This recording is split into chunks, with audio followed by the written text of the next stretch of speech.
Hola, mi nombre es Juliana Marcela Patiño Cantillo, soy estudiante del programa de Tecnología Integral a la Primera Infancia. Pues en este módulo de Comunicación, Arte y Cultura, yo voy a presentar una actividad que elaboré utilizando una botella plástica y bolitas de maíz. El propósito de esta actividad es favorecer la coordinación, la motricidad fina y la exploración sensorial en los niños y niñas.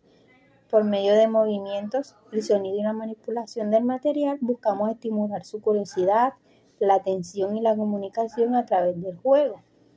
A continuación les muestro cómo se desarrolla la actividad.